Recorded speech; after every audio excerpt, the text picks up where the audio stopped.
Hello. Welcome, everybody. All right, let's just wait for a few people to come in. Meanwhile, I'm going to copy that reel that I posted the other day. If you haven't seen it, feel free to join in. Hi. I did like a POV of people getting ready for a reading, or in this case, for a live. Let me make sure there's nothing in my teeth. Hi, Alejandro. Let me sure my brows are straight. That's right. We are leveling up, and I just wanted to talk about that and just a few oracle messages and just let's chat. How are you guys? It is snowing where I am. Well, it stopped snowing, but we are in like a winter storm where there's been ice and it's melting today, which I'm happy about, so we could get back out there on the road. It's so good to see you too. Oh yeah, you saw the gum. So I made a reel today, and it's a reference where Sarah Ashley Astrology, which I'm going to reference her later on, so you can watch her reel, and she talks about basically the tarot scope of the energy of the day, and I wanted to reinforce it with this live about leveling up. So there was a live that she was talking about a singer, and for everyone to go in and watch this video of this 80s singer, and there's a reference, a really funny reference. We were going back and forth because I saw the video and I'm like, this gentleman is not chewing any gum. So I see that whole video, where's the gum? And she made a reference that, hi, welcome everybody. Yes, the gum. That she knows he was on something. She's like, I could tell. So when I watched it, I just kept laughing and I kept asking, where's the gum? He ain't chewing no damn gum. This man was singing in his feels, and his mouth, there's no gum in there. But the whole time he's going then. So that was like a sign of him being on something. So we'll keep that between us. So that's the joke.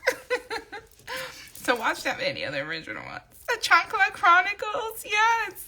All right, so let's get into it, guys. Let's just do some talkity talk up in here.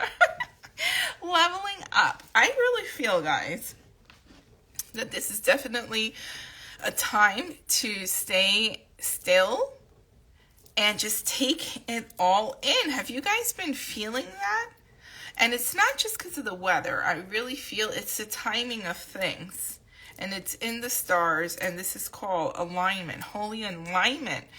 And I really feel for those who have gone through the process of their self-healing, of their self-help work. That's what this, doing the work is, that self-help. You're going to be feeling this energy, a lighter energy, and you're going to, for those who have made changes within their diets, within their lifestyles, whatever it is, any little change, it counts. It makes such a big difference in your timeline, in your time grid, in the grid of the universe, because each one of us is a soul spark. So when each one of us makes a change, it makes a big impact. It's a huge impact of healing in your vibrational frequency. It allows others around you, within your family, within your coworkers, for them to level up as well. I've seen this. There's testament to this, that when you do your part of healing, right? Dare I say, you're chosen to awaken, you affect the people around you. Oh, okay, so somebody's writing here. Philport Repeat says, I've been super still, slowed way down. It's refreshing and frightening at the same time. Yes, but in stillness, this is in my book. This is also in my book, and I've been saying this. You know. In stillness, you'll find the answers. In stillness, right, you get clarity. And in working with the natural elements of the earth, the organic things in life, meaning not pushing things that are not organic. There's a difference between organic and inorganic. So letting life flow, for example, that's organic. For doing things by pushing it to accelerate, that's inorganic. If everything in your soul, your core, is telling you don't push. If obstacles come along the way, that's a sign of just mucho, take it easy. Don't push and allow natural timing to happen, because you can't do anything. It's not going to rush. It's not going to go anywhere. Just like with readings, right? If it's not meant for you to know something, it ain't going to come out. And if you keep insisting and asking, you're just going to get questions that are not aligned, answers that are not aligning to what it's supposed to be, because you're not meant to know it. It's just not meant to be. You got to learn to let go and go with the dang flow. Hi, Will. Hi, Gina. Will, you want to know something funny? I saw you coming in this live with me. I saw this way before. I said, Will's going to come and we're going to be on together. So I'm telling you guys, that healing work that you've done, that process of letting go of what needs to go, and I don't mean this in a bad way, in a rough way, that process of breathing and standing still, whew, what a difference. I promise you, I see it, I feel it, I know it. I know it. If you know Melissa, I'm very transparent, right? This girl right here, your beautiful divine gifts, yourselves, your souls, your aura, your soul sparks are going to, your gifts are going to magnify. You're going to be opening doors that you didn't think was possible. Oh, my daughter's here. Hi, Mommy. I'm on a live. Okay, just leave it right there. Thank you. Your gifts, let me tell you something. You're going to start discovering stuff about yourself that you might be doing new, and you may not even notice it. You may just be doing something different. Maybe you're seeing colors now. Maybe you're connecting more with nature. You're hearing bird sounds. Birds are appearing everywhere you go. Signs and synchronicities. Maybe if you do readings, or you change people's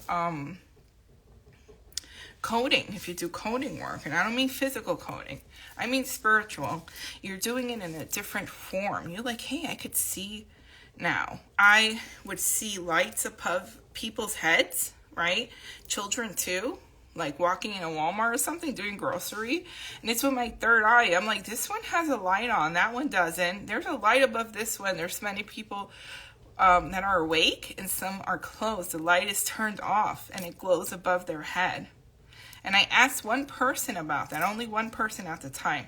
And she's like, oh my goodness, I used to see that too. And it was beautiful. And at first when I saw it, I was like, oh, what is this? So there's going to be a lot of that, a lot of spiritual gifts. And why? It's because you have worked on yourself. So this is time to enjoy the fruits of your labor. Let things happen organically.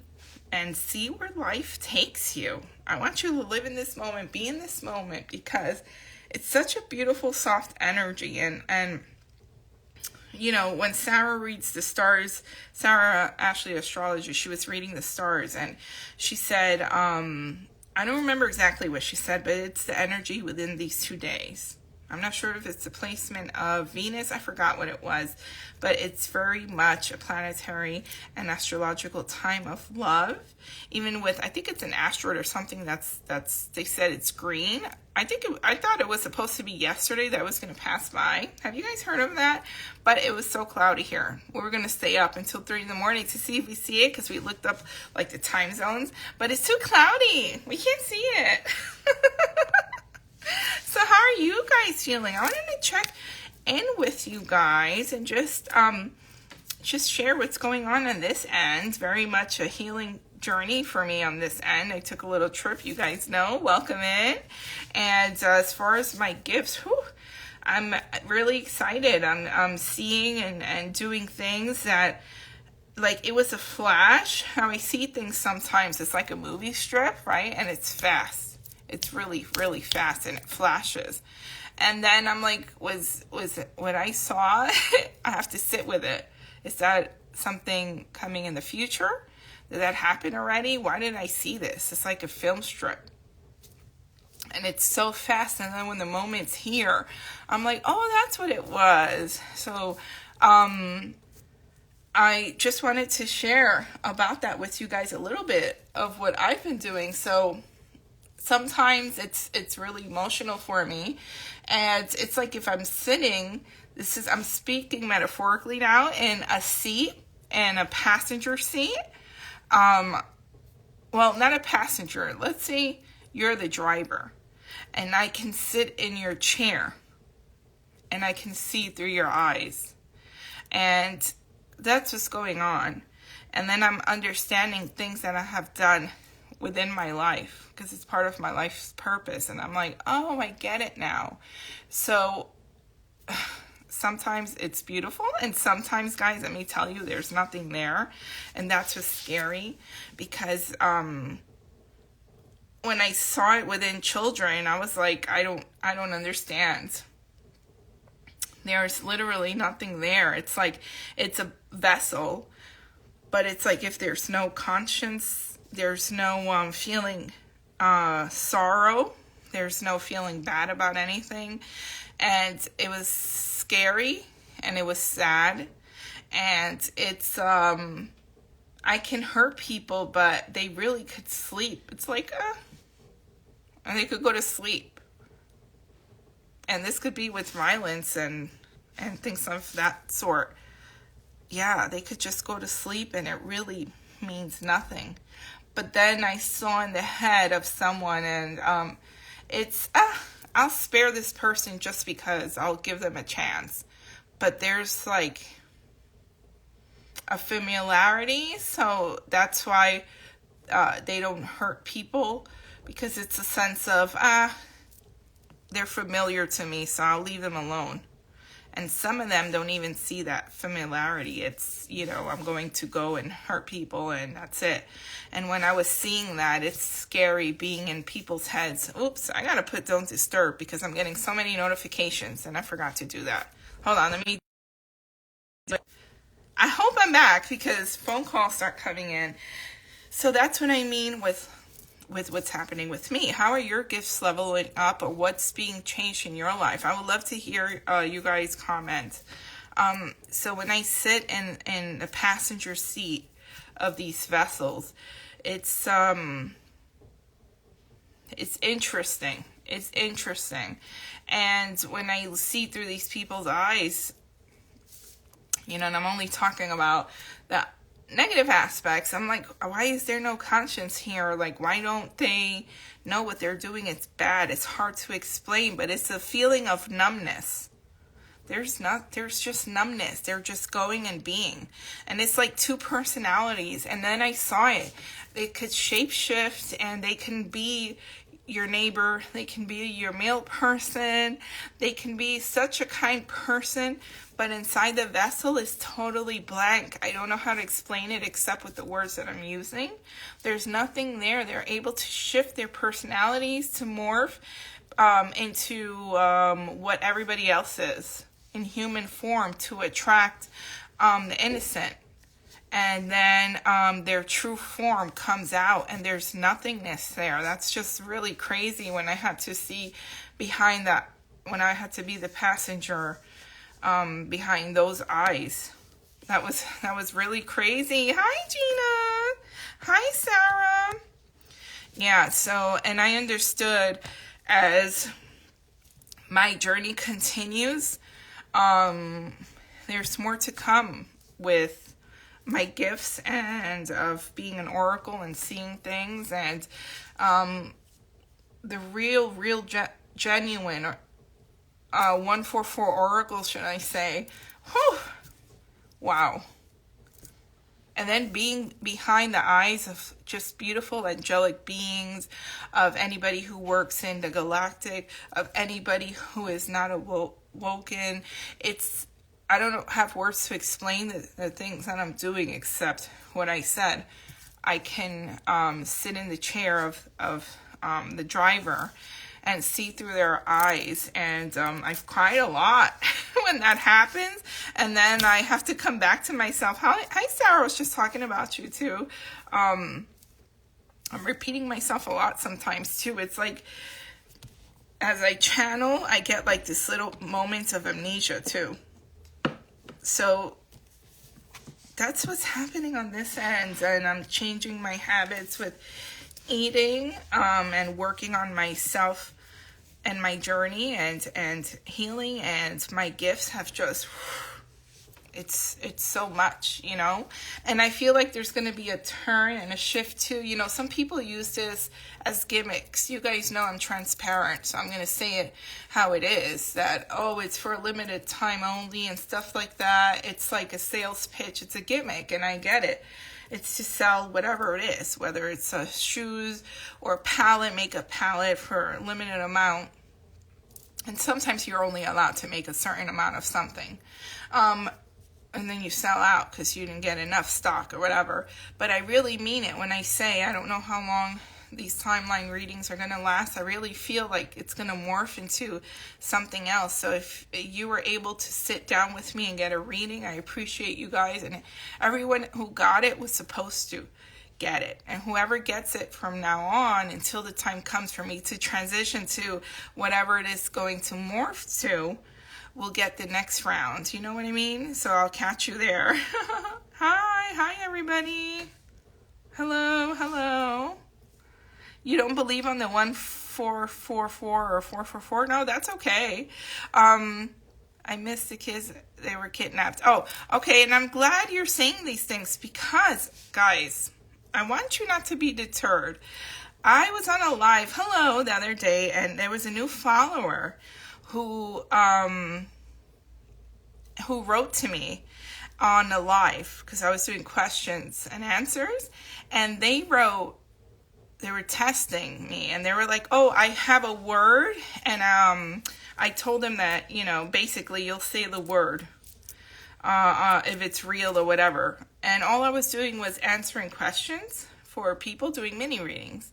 And, you know, situations have arisen too during this time, leading up to this time, so that I could learn how to deal with things, because people are of every color of the rainbow.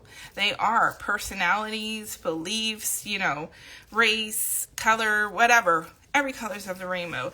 And they wanted me to tell that secret word. And, you know, I told them I'm not here to do that. But I understand why that happened now. So I'm glad that these people are coming in saying things like this, because it shows everybody's different personalities, right? And that's okay. But I made it clear that under no certain terms, I'm not a clown. I'm not here to entertain in that way. I'm not an entertainer. So that test of if you're going to say the word or not, I wasn't going to do it. It's not for me. And maybe I'm not the reader for you, because if you know me and been following me for a while, then there has to be a mutual trust. And there also has to be a private one-on-one where I could see the people's faces and hone in. I'm only seeing names, and I don't work that way. So I'm glad that came up, because it kind of made my spine stand straighter, taller, bring your shoulders up. And I'm only saying this for anybody who's in a situation and this may arise. You may get people also, this has happened to me, that have fake questions. It's not real, it's not happening. Or scammers also. So just don't be hard on yourselves. Keep your spine straight. You're not seeing visually. I'm a very visual person. So I need to see the person. I can channel.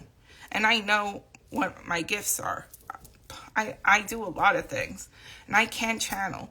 But it doesn't define me if I'm not saying a word on your command. It doesn't work like that. It doesn't. So I want to let you guys know that too. Don't let that deter you. Don't let anybody make you feel anything than what you are. Use those throat chakras and speak up with love and put your... I'm not going to do that. You can go somewhere else and find what you need. Right? And be wary of scammers. I will never, ever, ever, ever, ever. You already know. And if you write me, there's an automatic response. Ask you to let me do your reading. I read you and blah, blah, blah. Those are scammers. That Grunt Rising stuff. That Sister and Beloved and all that crap. You already know. Scam. Bounce. Scammers, copiers. It's not going to happen. So just be vigilant. Hi, everybody. I love your revelations and experiences. Thank you. Thank you so much. I so appreciate you. So that was just my little insight for today, my little input. Oh, saw him come on with me before. This was like 2 hours ago. I was giving somebody a reading. I had a client 2 or 3 hours ago. I saw him. There he is. Hey, how are you? I'm good. Well, you've been on my mind. Have I? Been on my mind. Okay, just on your mind. Yes, yes, you have been on. And I knew this was going to happen. Welcome, everybody. What? Tell me. Fill me in. I just saw you. I saw that it was time for me to do your reading, and I just saw us being together and talking, like real talk. I'm ready whenever you are. I'm here. Yes, I was going to ask you, reach out to you tomorrow, and I'm so excited. Well, so tell everybody what reading you've done for me. Yeah, I didn't yet, but I saw already. I saw myself. So I offer these readings called Timeline for now, but I know it's heading into a different direction. So I channel and I ask people for their pictures, and I use my scratch pad and I read frequency and vibration, and I see to the person's field, their past, and their view. I get messages from loved ones. Color therapy, I can see that many future. When angel messages, angels come in and give specific flowers for people for healing. That to them also. Music therapy, just a lot. Oh, there's 11 people in the room and my battery is at 11%. I love that. I love that. And I was born on an 11th day on an 11th hour. So 11/11 has been me for so long, and I was in New York for a spiritual trip, healing for myself, and everything from the seat to the flight to the aisles to everywhere was 11/11, 11/11, 11/11, 11/11 the whole time until I landed. Even our flight changed to 11. I was like, what's going on? It was beautiful. It was really beautiful. As you are, it's always a pleasure to watch you on a live. Feel you on a live. I'm a visual person as well, but feel you. Your energy always lifts me up. I just like listening to you. And when you said, Will, I saw you coming on this live with me, I was like, oh, that means I've got to go on, doesn't it? Okay, all right then. I did. And please don't inbox anybody for a reading. I don't know if I could bear get rid of that person. Block. Let me remove. Remove them. Anybody. That's now how it works. You know already how we do. No. Whoever impressive psychic medium, if you are legit, very disrespectful for you to come on to someone else's live and do that. I mean, not real, because psychic's not spelled properly. Rising stuff. I blocked. Please do not respond to any scary background rising. Yeah. I read your energy stuff. It's not how it works. You guys know this already. You guys are. You're too aware to fall into that. We're in 2022. We're too aware of that. No, 2023. The rule is that we don't get it to then reach out. Right. It not like that anyway. Not like that. Just. But okay. Have you been? You could keep talking. I keep seeing this, and I'm gonna do it. I'm just gonna go with the flow. I keep seeing this, so. Okay. How's everybody doing? How have you been doing? You look beautiful today. I don't often see you in white, but I do love you in white. Oh, thank you. Is it very pale blue or is it white? Yeah, it's like very pale blue and different blues. And I love that you said that, because I love when I wear white and yellow. And a nation. And many people are gonna laugh at this, but it's true. I would see colors in my head. Yeah. On a live, and that's how I knew what color to wear. And somehow it helps the energy for whoever needs it. Sometimes it's a color energy. Am I dressed appropriately for the dress code colour? Shall I change to burgundy? Good. You're good. This is just me because I work with colors. I work with vibration. I work with energies, with dimensional frequencies and things like that. So it helps people when I transmute that healing energy without it even being acknowledged. The colors that I wear. So that's just the backstory. That's that backroom story. So it helps you to then help people more easily, right? Yeah, it helps transmute my energy, and when I do through the screen to people. Yeah. And blue is very healing and opens up that throat chakra, and I associate it also with angelic work.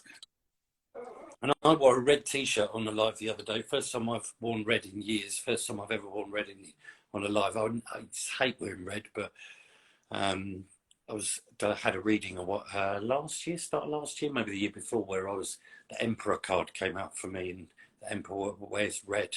Yeah. So I thought the Emperor is related to that Aries, that leader energy, leadership role, which embodies. So I'm not surprised about the red. It's a strong color.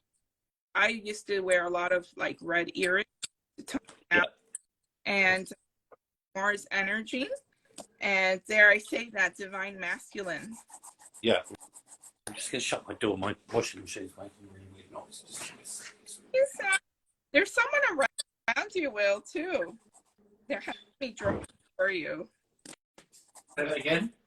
There's somebody around you. I can see them right now. Who is it? There they are. Hold on 1 second. I'm just scratching. I just needed to. That's for you. I'm just going with. Okay, Will, I didn't expect to do this. Here we go. So, Will, that's you.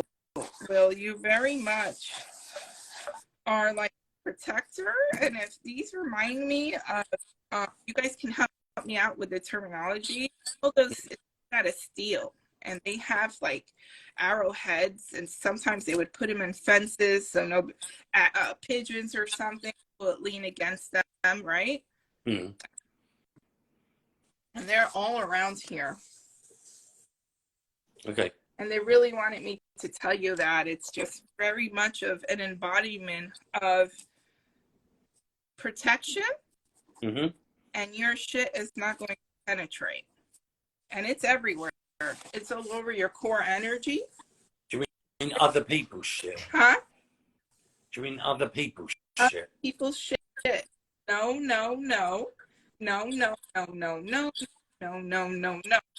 But it always wasn't like that. There was a time where it did. Yeah. But through your life experiences and your life changes, because you put in the work, it's no. I don't think so. Pass, and you're moving in the world. It's in my head. It's an energetic frequency, and it's like a belt, and it's just swirling around. Next. But there was a gap, a moment in time where it did, and I feel like where you're most vulnerable, and you went through stuff in your life, which we'll go through that when it's time for your personal reading. I don't want to touch that right now. And I was explaining earlier of how I can be the passenger, and I'm sorry, the driver. I can see through the driver's eyes, but I keep saying passenger, so I feel like I am a passenger in a way. And it was very hurtful, really, really hurtful, really freaking hurtful. And that's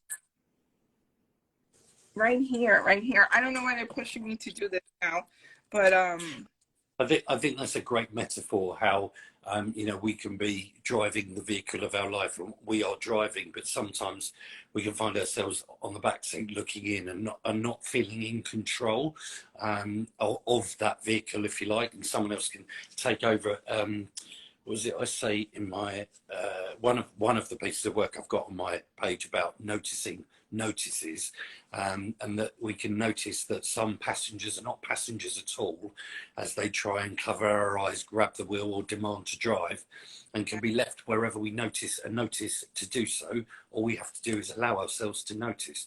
So yeah, we can often find, but also I have a bit of a saying, I don't have to be driving the bus to be in control of it. I can sit on the back seat and know I'm still in control of the bus. What do I mean? I'm in control of my response to it, and I know I can take control if I need to, and I don't need to stare and focus and control. I can just sit on the back seat and still know I'm in control of the bus, where it's going, the route. I can take the wheel if I want, or most of it is about how I react to what happens around me, not to me, around me. I can allow it to happen to me if I choose to put meaning on it and make it about me, which it isn't normally. But if I realise what it actually is about the people that are doing it, it's around me, and it can go around me like that fencing, go around me, or it can go happen to me and go through me and push me down, and so it's my choice. That's right. Exactly what he said is exactly what I see in my mind's eye in the picture. That's will, and dare I say, it's a holy, divine masculine. And like Sarah said, you're really grounded, and I love that she used the green, and it's not gonna, it never will, and that doesn't pertain to me. And wherever Will sits, he's in control. Yeah, I can be a bit all over the place, a bit erratic and crazy and excited, but I always know I can return to a grounded feeling whenever I want to. And so for me, I feel always in control. Even when I'm angry, when I've lost my shit, I know I can get back there, even if it's knowing to call you and get you to help me. I'm all right. I never lose hope and the knowing that I can and will get back to that whenever it's right. So yeah, that's how I can stay grounded. Yeah. Just that belief, that trust, that knowing, and that believing and knowing I deserve it as well. Not just the ability, but that's where I'm meant to be. You know why, Will? You have touched and seen and have lived, and you have come back into your journey, which I call the core teaching, right? That's in my book. It's helping people find themselves again. Back to essence, there's a vibrational frequency. And I saw it, and that's because, and they wanted me to do yellow. Yellow? Yeah. Because you found your core, your purpose, who you are, your core essence, that's you. Yeah. I said Iron Man, this reminds me of that right here. Yeah. So you can step away, right? You can step away as you do your work. Yeah. Because Will works with, how I see him working with is code.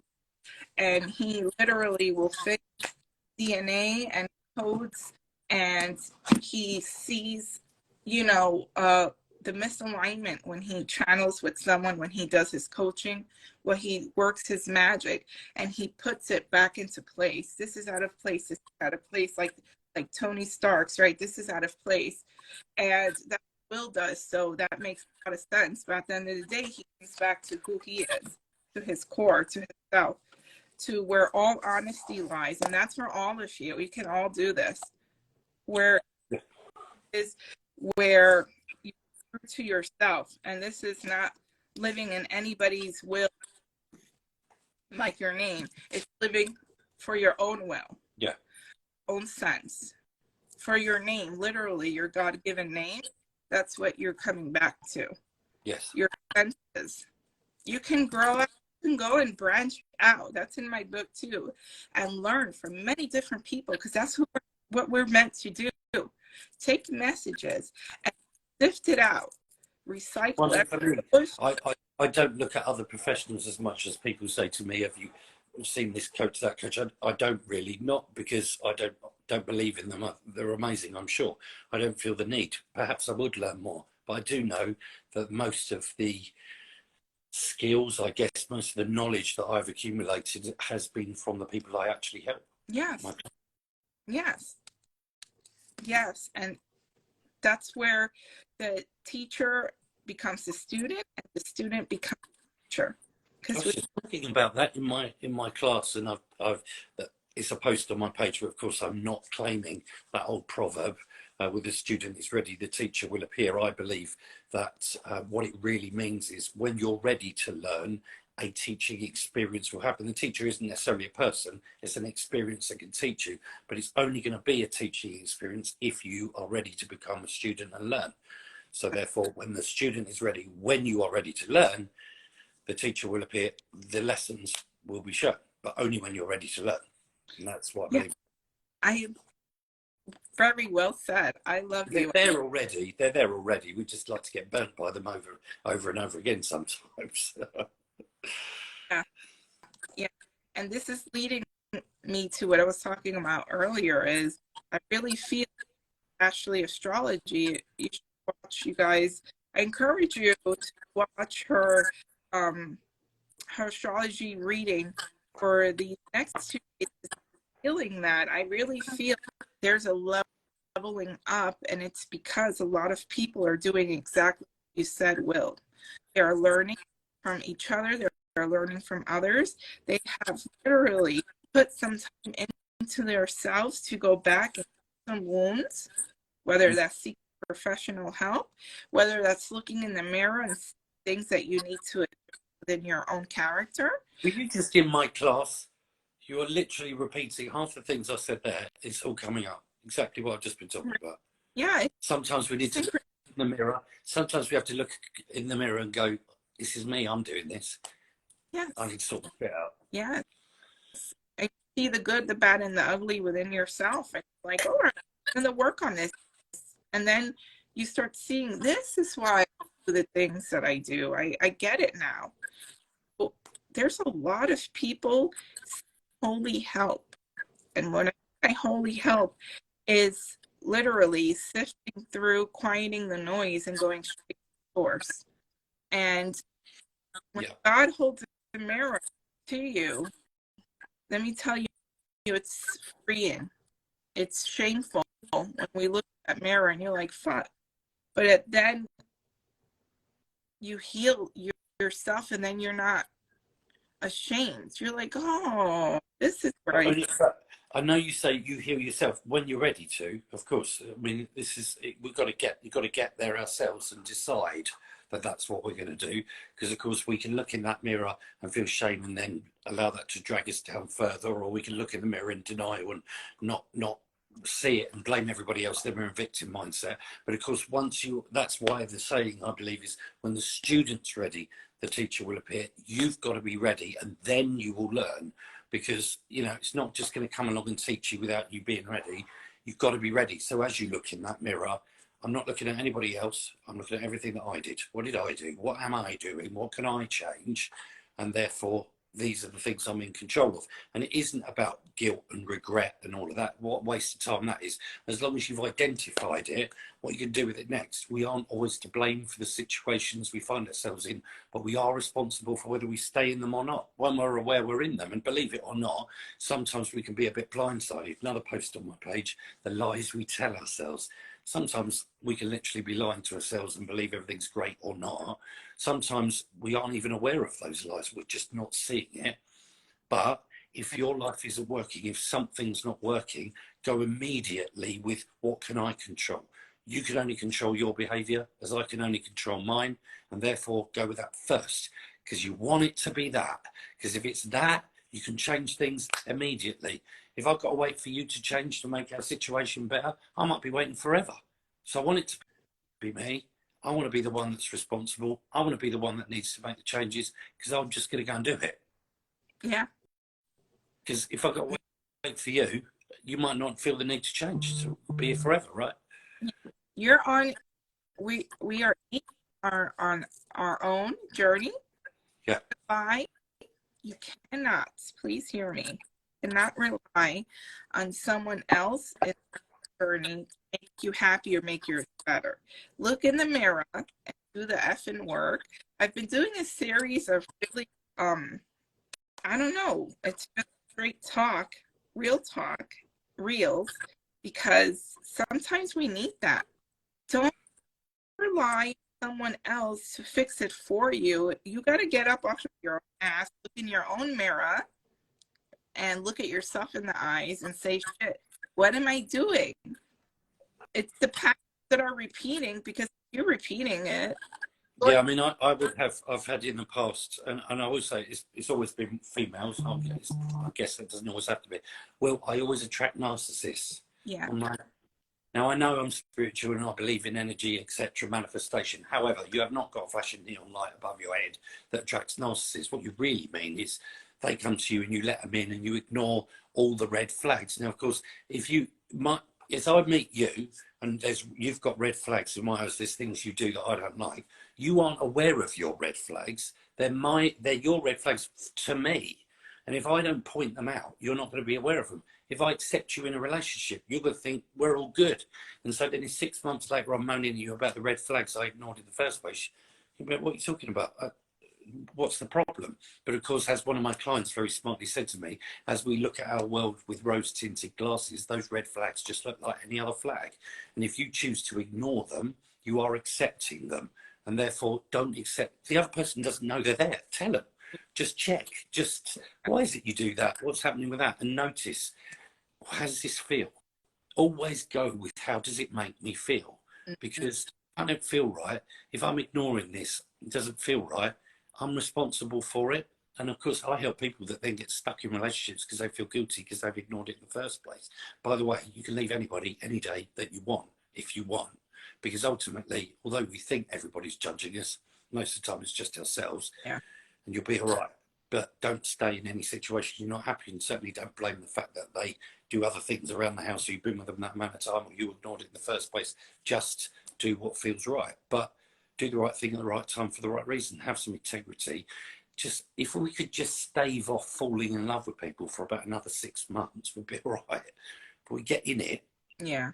And it's too late. But it isn't actually, because a lot of the time we see the red flags. They're very, very quickly identified. Yeah. How do we know their boundaries? How do we know when we've crossed the boundary? It hurts. We feel it straight away.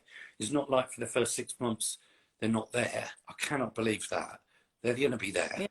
So just stop and just check or take notice and just go, let's not waste each other's time. Because ultimately, if I accept you in with the red flags, I'm accepting you red flags and all. Yeah, and you're making that's that. But an if and when, but maybe it's just excuses. You'll change. She'll change. I'll change her. Because why are you going to change? You're not going to know there's any problem. No problem. Go ahead, hon. Well, if your red flags are there for mine to you. So when I think she'll change, you're not going to change because you don't think there's anything wrong with you. You're not going to change. I'll change you. Well, that's a bit of manipulation, really. We're kidding ourselves. Just notice how it makes you feel. Just check as we meet each other. You know, it might be something you do. I'm just going to say, why is it you do that? What is that about? And you might say, yeah, this is, and you might tell me, for you, it's totally acceptable. Now, I often say there's no such thing as rejection. What you're offering isn't what I'm looking for. So, but we can take it personally, can't we? If, you behave in that way, that's something I won't accept in a relationship. Yeah. That's it, right? I'm either going to learn to accept it, never complain about it, or leave. Even in a past relationship for me where things weren't where they needed to be, instead of thinking this is just not working, it's not going to happen, we're not matching and aligning, I said the classic, why aren't I good enough? Why aren't I good enough for what? For you to change completely who you are and to be able to achieve things you never could achieve before. What are we talking about? But it's about me all of a sudden. And I realised in hindsight, it's not about me. It was about him. Not because he's a bad person. Right. Just aren't matched. It's not matched what we're looking for. Right. That's it. But we ignore it. Right. We got all the good stuff. But just not matched. So if we could just stave off falling in love, if you could organise that one for me, that would be great. And then all we need to do, everybody, is just stop attaching things to your self-worth. Nothing has any meaning unless you give it meaning, and nothing needs to affect how you feel about yourself and what your worth is to yourself unless you determine it. Okay? It's not it's a part of your journey, and it doesn't define you unless you choose to make it define you. And it's so easy for me to say that. It's not always easy in the moment. Expect it to be difficult, but knowing the difficulty means that you're making the right decision. Sometimes the greatest rewards come from the greatest challenges. Yeah. Yeah. And words are, like Will said, they're spoken and it's easy to say words, but the actions are totally different. But unfortunately, there's no way around it. You have to go through the process of clearing your closet, because there's so much that fits in a closet before it bursts open. And then, it's trying to be comfortable. You're not lying to anybody but yourself. Everybody else sees. You're just trying to cope by lies and lies and lies with the maybe and the, and a lot of us don't want it to be about us, or do want it to be about us in a positive way. And of course, we teach people how to treat us by accepting or not their behaviours towards us. And ultimately, everybody in your life treats you the way they do because you accept it. Now, hoping that most of that is positive, right? Right. But if people say to, now, what was it you said we were going to do a live on this? I'm fed up with people taking advantage of me. And I'm like, well, hang on a minute. If you're not mentally ill, mentally incapacitated in any way, it's impossible for someone to take advantage of you, of us. As they ask and I say yes, that means I've accepted it. It's not taking advantage of me. I've accepted it. Yes, that's so what are they going, oh, well, if you say yes that way, he's going to say, if you ask that way, he'll forgive you and he'll say yes. And therefore, we're taking, no, I could just say no. right. And as you went around that picture, no, I would say no is your new favourite word to my client. Just start saying no.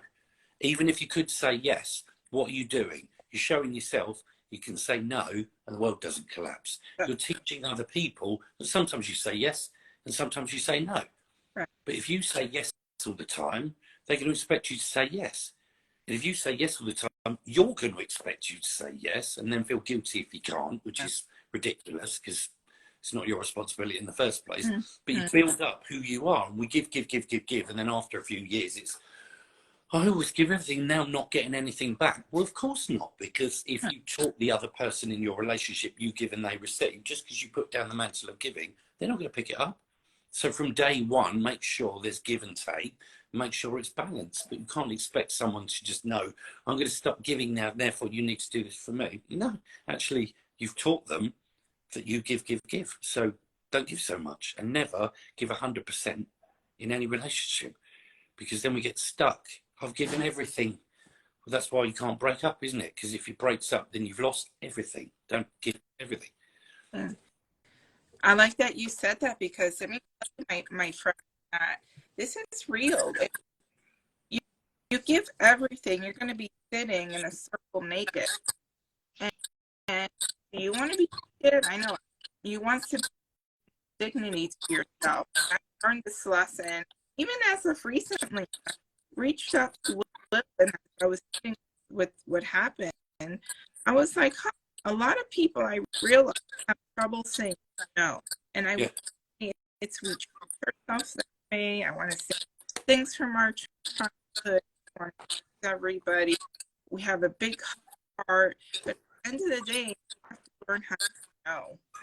Yeah, I mean, this is what I talk about, people pleasers. I don't know what the actual definition is, but for me, people pleasers are people that want to help people and feel guilty if they can't. So for me, I want to help anybody that comes my way, but I know I can't, and I don't feel guilty if I can't. But a lot of people will feel guilty, and I've asked people, how does it make you feel when you can't help someone? And I've heard all sorts of things: worthless, terrible, guilty. But why? Because actually they've asked for help and you can't. So, and they feel responsible for it. And so to say no, how could I ever say no to somebody? But it's quite easy, actually, and most people expect it. Now, if you've always said yes, know that some of those people, some of the people in your life are only there because you solve their problems and you say yes. And that is what they need in your friendship, as established by the two of you. When you start saying no, expect some of those people to drift away, because they're ultimately then not getting what they need in the friendship or whatever it was. But you are doing them a favour. I mean, at the end of the day, if you're solving all their problems, what are they going to do without you? But it's not your responsibility to solve other people's problems and live their life, and it's not. But as people come to you, and we don't even need a request. A lot of people just hear someone's got a problem and then just want to want to help them, but I don't want that. If I need help solving a problem, I'm going to ask. If as I vent, if I've got a problem, I'm the problem solver, and as I vent externally, as I'm an external thinker, I don't need you to try and solve my problem. I need you to just listen and reassure and all that, and I'll solve it myself. If I get to the point where I go, do you know what, I'm stuck, I'll ask. But when people come and go, oh, I've got an issue, can we have a chat? I need to just have a chat. Ask them. Another thing, the same client that came up with the rose-tinted glasses, ask them, do you want comfort or solutions? Emily, if you're watching now or later, I love you so much and respect you even more. Comfort or solutions? Because if you've got a problem, I'm a problem solver, I'm going to go, you should do this, do that, do that, do that. You probably won't do it because all you really needed was me going, oh, you've got this, you're all right, yeah, he's an arsehole. And then I get frustrated because you never take my advice anyway, so why should I give it? But ultimately, you've never actually asked for it. So ask. Yeah. And I respect that, what you're saying, because you know what I've noticed too, people tend to, and I hope you can hear me better, because Alejandro said I'm going in and out. You were, but you are, but it's better now. There's like a little storm where I am, so it's probably affecting my Wi-Fi and stuff. Or it's just the fact that it's you and I on the That live together. Could be too. I've noticed too, a lot of people will go to how they feeling at the moment, and maybe the last resort will be, I'm going to go to somebody who's going to tell me the straight truth and tell it like it is. And then meanwhile, you're just finding someone to agree with you and to bring you comfort and tell you what you want to hear. Well, I mean, it all depends. Now, listen, if you are a problem solver and then you're reinforcing and giving me comfort with that, I'm all right. But if I'm a comfort and you're a comfort, I'm going to get stuck there. So me, with my clients, I'm like, this is cold, hard truth. Here we go. And I'm only telling you that because I want to help you. I'm just telling you. It might sound odd, but I'm telling you because ultimately, otherwise, you're going to get stuck there. So here's the truth. Now, most of my clients are women and they love it because I'm not a threat. I'm not a threat. They've hired me. They know.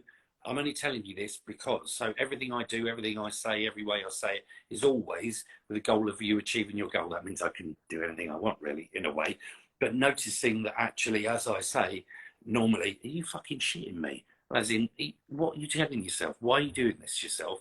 So I do things in a deliberate, shocking way because I want it to be a wake-up call. I'm like, fucking joking. Because I want someone to go, oh, actually, yeah, I see what you're talking about. Because we've all got the best friend that can do it for us. I don't think many professionals are like that. But I understand that actually it needs to impact emotionally for people to go, yeah, actually, yeah, you're right. It's not great to hear, but yeah, you're right. Yeah. Loads of my clients will hear it and go, yeah, I kind of knew that already. I just needed someone else to tell me. It's all right. Yeah. It's all right. But some might get angry. To get someone to their goal, I'm going to get them there however I need to. I do a lot of different, if they don't see my point, so I had a lady 68 years old in victim mindset, right? A whole life victim mindset. Nothing, no problems with hers. Even at 22, her family, as she went to work, her family moved out and left her. They hadn't even told her. And what? Surely this, surely that. I don't remember. And of course, she didn't remember because our mind hides the memories that don't fit our belief system. So she couldn't remember. And after 4 sessions, she finally got it. Full session, 2 hours.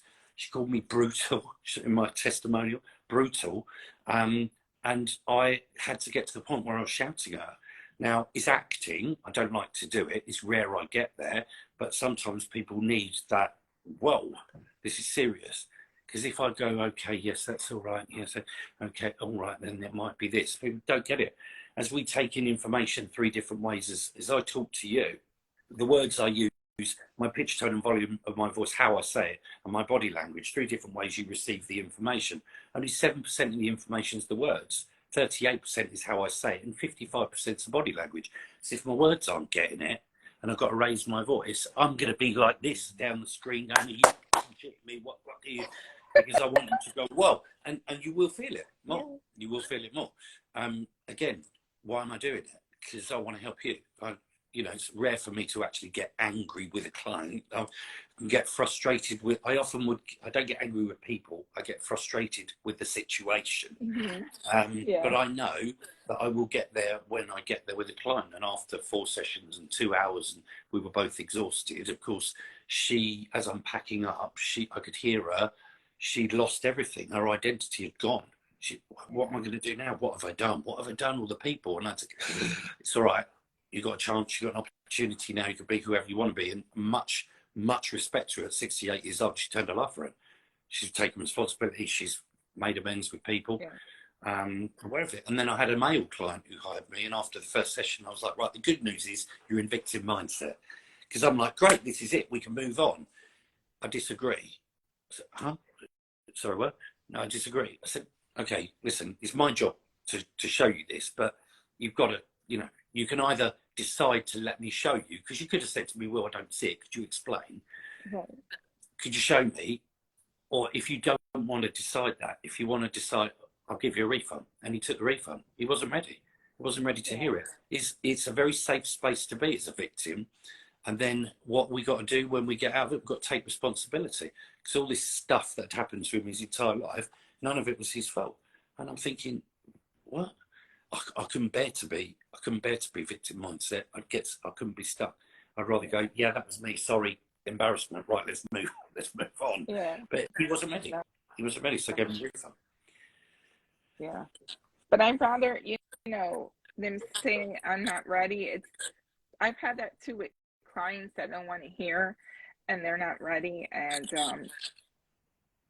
even on a life, like I'm like, you must have studied what I'm about and what I do, what I work with. I mean, at least a little bit before you want to come on a live with me or book a service with me. Even on readings, as people come on live after live after live and get a reading, and we're all telling them the same thing, but they're going to keep jumping on until they hear what they really want to hear. That's right. How they get that eventually, I don't know, because we're all telling them about the same thing. For me, it's, do you know what, that's the cold hard truth. It's horrible to hear, but let me move past it. And if you hire a professional and yet to help you move past, I don't know, your problem. I mean, I said to this guy, well, ultimately what you're doing isn't working, is it? So you've hired me. This is me. This is my opinion. I can show you. You could choose to decide to allow me, but you've got 1 week until your next session to do that, because I'm not doing this again. Right. What's happening is you had a succession of incidents or experiences that you've shared with me, and as I've said, where's your evidence? You've gone, I haven't got any. It's all right. That's an assumption then, even to the point where he believed the government had a pill that cured COVID. And I said to him, have you got any evidence? And he said, no. I said, well, that's an assumption then, because you should be standing on a soapbox somewhere, saving people, doing something. No, didn't do it. Constructive dismissal because of sexual harassment. Did you go to a tribunal? No. This even took 10 minutes to complain about the fact that he's only 5'5". I was like, you're wasting your time, man. So everything was about other people. And I said to him, the good news is you're in victim mindset. Me, problem solver. I found the problem, now I can solve it. And he's like, oh. But also, as ultimately in victim mindset, I'm in this shit situation. None of it's my responsibilities because of what everybody else has done to me. Therefore, I'm stuck until you're going to be there forever. You're going to be there forever. Yeah. So, the good news is here's where we are now. Let me get you out of it. But I disagree. And for me, that I disagree was he's not ready. If he'd said, Will, that feels shit. Can you explain? I don't get it. Then great. But I disagree. I knew straight away it's not ready. And no disrespect at all. No. It's that mirror, right? Let me just put it this way. Take all that, and to imagine no responsibility, and then all of a sudden take responsibility. It's huge. It is, and some people don't respond well to that, and know if you're going to come right to Will for a service, for help with something, you have to expect the truth to be told to your face and put ego aside, and it hurts sometimes. If you're going to come to a reading with me, I'm going to tell you how it is. I'm going to tell the messages that I'm seeing and I'm feeling and I'm hearing, and your frequency and your vibration and where things are. And if you're not ready for that, you're not ready, but it's mirror work. It's putting the mirror and looking at yourself and finding help in some people that are going to tell you the truth with how things are, not what you want to hear. And it is uncomfortable. And you may feel attacked. It takes a blow to the ego. But if you start working with this, I promise you, you're going to get over the hurdle and make the change in your own life. No one's going to do it for you. You're going to do it yourself. I keep hearing an echo. I hope I'm sounding okay. Yeah, you do. Yeah. Okay. I mean, yeah, there's people that come for a consultation with me and I'm like, okay, this is where you are. This is what I do. This is how I can help you. And ultimately, no one is obliged to book sessions after a consultation. That's free. Do what you want after that. I know that people reach out to me when they are ready.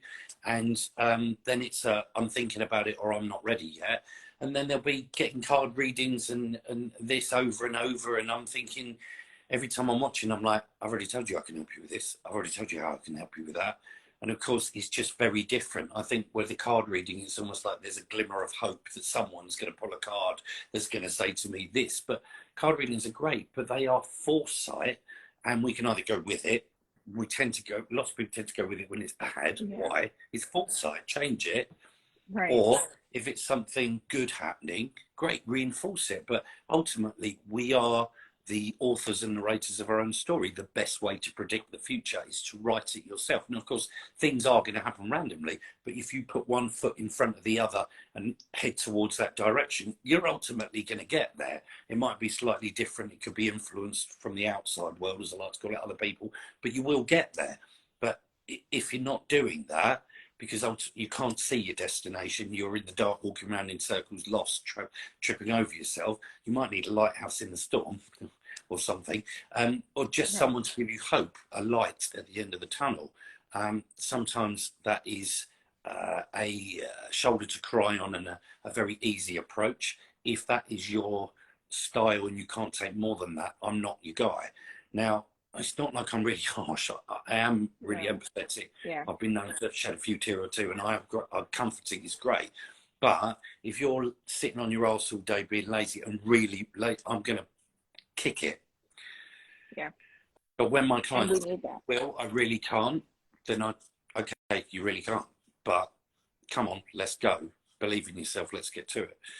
And do you know what? That works for me. Why do I know it works? Because I get the results, and my clients actually say, I love that about you.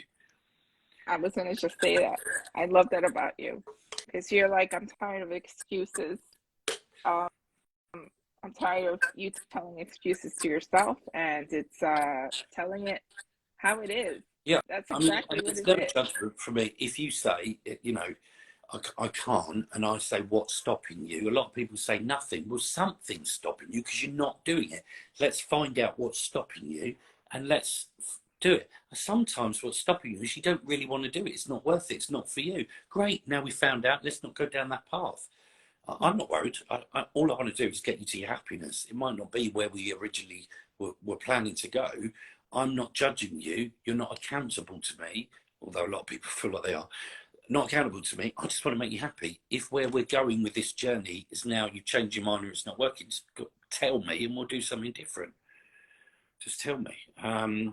But, you know, it takes such bravery. And I was only saying in my class and many, many times before that, I have such respect for anybody that reaches out for help, especially with mental health and things that have happened to them. Yeah.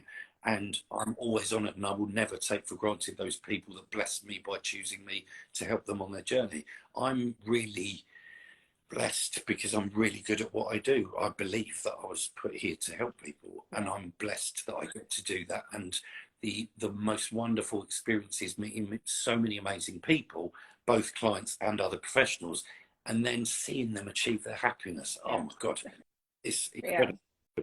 Yeah, there's nothing like, you know, I was getting emotional when you're saying that, because I believe that as well, and that's not ego talk, that's transparency, and that's confidence and the knowing just period of what it is that you're here to do. And I see you doing that, and I see myself doing that too, you know. And what I was talking about earlier, I think ego comes into it. Like for me, I don't compare myself to other people. I don't think I'm better than other people. No. I just believe I'm doing what I'm meant to be doing. I don't compare myself to other therapists, other coaches. I'll often refer. And I think that's where ego can come in, where we feel like we can be bruised our ego, but I'm not, because nothing attaches to my self-worth unless I want it to. Exactly. So, and with all the results I've ever achieved, you could say to me, the next client could say to me, you're a terrible therapist. I'd say, no, I'm just not for you. I've got so much, as I know that reflection is my greatest tool, and I know it is for everybody. As I stack up all the evidence that prove I'm working well, I'm doing the right thing, as I get my testimonial and I'm working, etc. Then as someone comes in and tries to kind of chip away at that, I've got so much evidence to prove the opposite. You're not going to affect me. Take that from a job and make it about me as a person, or you as a person, or everybody now that's watching or later as a person. Same thing. Do the same thing. Reflect, notice in the moment, create moments to build evidence to prove you're an amazing person, you are good enough, you are worthy, you are all of that. Anything that tries to come in to take that away, you can just go, I've got so much evidence to prove I'm all good. Actually, I know this isn't about me. What's your intention? Are you all right? Because I know this isn't about me. It's not an ego thing. My God, if it is, we could all do with being more, having more ego, because the shit we tell ourselves, the way we beat ourselves up about stuff, the way we treat ourselves, we would never treat other people that way. Stop all the negative self-talk. Stop the self-hate. Yeah. Just find your evidence. Nothing has any meaning until you give it meaning. You can make this shit up. Just make it up. We make all the negative up. We make all the negative up, don't we? I just see, Melissa, I stubbed my toe. I told you my last shit, I stubbed my toe. I just make that up. And it becomes real, because as I do it, it makes me feel that way, and therefore it happens. Do it with a positive. Yeah, as I smile at you and you smile at me, and we connect, that makes me feel amazing. I'm really grateful for you. In fact, as I think about it even more, you're an amazing person. How blessed am I to have you in my life and to be your friend? And I can make it huge as we make the negatives. So let's make the positives huge. I mean everything about us as people, that we are good people. We are amazing people. We are blessed. We are all this other good stuff. Not better than others, just we are. Yeah. And then anybody that isn't there, that can't lift themselves, some of those people want to take from others and go at us. And they go at the ones that are up there, us, that, it'd be easy, take it. And no, it doesn't work that way. It's not about me. Okay, I'm not saying it doesn't hurt in the moment. I'm not saying I don't get affected. I'm not saying I don't get emotional. Right. But overall, as it passes and I'm through it, don't take long, it doesn't affect how I feel about myself. I've either got a really good system going, or I'm just really, really naive. Either way, I'll take it. Right. And I want you to tell everybody, because I feel like they need to hear this. What did you tell me about guilt? Remember what you told me? It's the most wasted emotion. And what we can find is when we feel guilty for something, that because we're not actually breaking the law and in a court of law, we can often then find the need to punish ourselves because we are guilty. And what are we doing? We're layering on top of it. This means something about me as a person, and therefore chips away at our self-worth. Punish ourselves. What do? We just lay down low, eat the wrong food, coping strategy, not stand up for ourselves, all like loads of things that I'm sure lots of us are familiar with, just that inner feeling of guilt. We might then compensate by having to do more for other people or whatever it is, and we feel guilty. But notice, if you're not responsible for it in the first place, you can't be guilty for it. Right. But why do you feel guilty? Because inside we've got something going on. Now, usually this is back of our mind belief system, probably in a child early age stuff, and as we consciously hopefully know as adults, actually I don't need to, there's that niggle that makes us go, you need to get involved, you're wrong, you're guilty, because it's belief system. And so that's where I help people go back. Where did that come from? Where did that stem from? What you told as a child, how you made you feel when. And it comes from anywhere and everywhere. Because as children, we create beliefs and we create reasons and try to make logical sense of stuff that is just so overwhelming to us sometimes. Like, you must finish the food on your plate because there's starving people in the world. And as every child then that hears that might, because don't have to, but might develop a belief that I've got to finish on my food or I feel guilty. There's that overeating perhaps, then there's a weight problem maybe. And then there's a feeling of guilt if that, food in general, create in many, many different ways. And that's my gift, is I have a knack for working out the cause of and then the reinforcement of belief structures. I love that you said that. Yeah. because we then reinforce it, even though it feels bad, because it's me, I'll then reinforce it, like bad upbringing or abuse in the past, then bad relationship, as we reinforce it, because we actually aren't believing we're reinforcing it, we're believing we're just stuck in it, but we're actually reinforcing it. We don't have to. And then people come to me when they've just had enough, just can't. But it's a cycle that is different to what we believe it is. We will put up with things because he's kind of right when he says I won't do better than him, or I don't deserve any better. But ultimately, at any moment, at any time, you could change your mind. But we don't always see that until we're pushed far enough. Right. And I want you guys to take everything that Will is saying and look in the mirror and just take these lessons, because this is invaluable. This is just golden. All right. And apply it to your life and just think of cause and effect. And then if you have children or, you know, anybody younger, how this affects the people around you, and it's not too late. And don't focus on guilt. You're wasting your time there. Instead, change. And I mean, how you can better we don't think we've done something wrong, even as we notice in ourselves, oh my God, I can't believe I've been doing that. What's the best way to deal with that? Apologise and change your behaviour. That's all we can ever do. There's no point apologising and staying the same. Okay? But then if you're not doing that, and when I say apologising, that often involves forgiving ourselves, as forgiveness is a huge step that I do with my clients to moving past it. Forgive ourselves for what we've done, because we can feel guilty with ourselves. So when I say apologise, sometimes it's another person, as I've said, apologise, I'll change my behaviour, Melissa.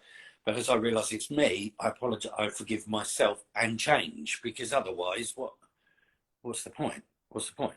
Change. If you don't know how to do it, just remind yourself, I just haven't found a way to do it yet.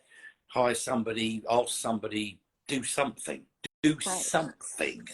Because nothing changes if nothing changes, but sometimes one thing changes and everything changes. Yeah. And I'll give you a hint. To something different than what you're doing now. To something different, period. Try something different.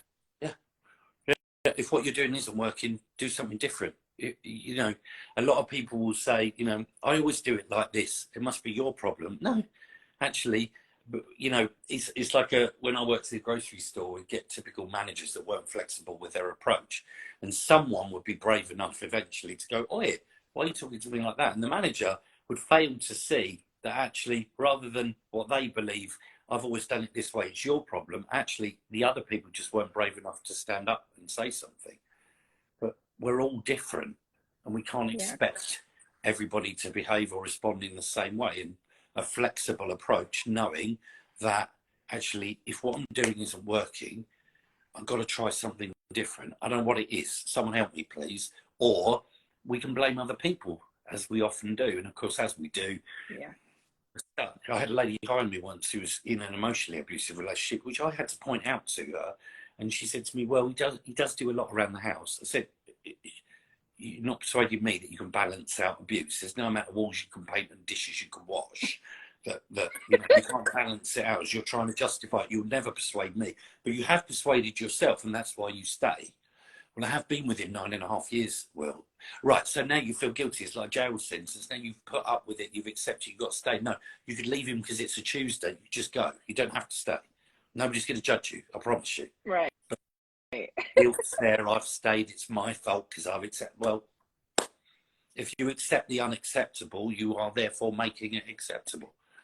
Yeah. Remember, red flags, they're yours on him, not the other way around. He's not aware of them.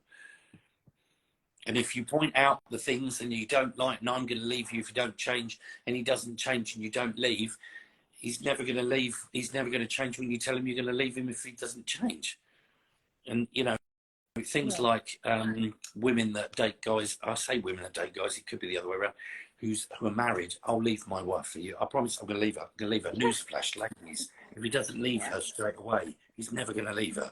Because as he says, I'm going to leave her, and then he doesn't, and you stay, he's got no reason to leave her. He's got no reason. It's not going to happen. It's the lie they're telling themselves, and it's up to you to to say, enough, I choose not to partake in this, and walk away. No one's, if you're waiting for, like you said, him on his journey, right? Yeah. To do that, you're depending on someone else to make a change in your life that would affect your life. You got to do it yourself. I'm out of here. Well, I always believe if we're in a situation, we've got a situation in our life where we're unhappy, we've got three options. We can either lower our expectations of the situation to meet it where it is. Don't do that. We can change the situation to meet our expectations, which is fine if it's just me involved. But if it's me and you need to change, I could be waiting forever. It might never happen. And the third option is to get it out, leave it, get it out of your life. That's it. Right. Yeah. And it seems impossible. It's so difficult. It's so difficult to get our relationships to leave, to take that. It is difficult. It's not nice, but I promise each and every one of you, if you know it's not right, you will feel so much better after. At whatever point you will feel it, but you will. Yeah. The only place we ever get stuck is in our mindset, and the only person standing in your way is you. The excuses you tell yourself, I have clients do this all the time. They don't want to leave the person. That's their biggest fear. So they put a whole load of reasons why they're not going to leave them.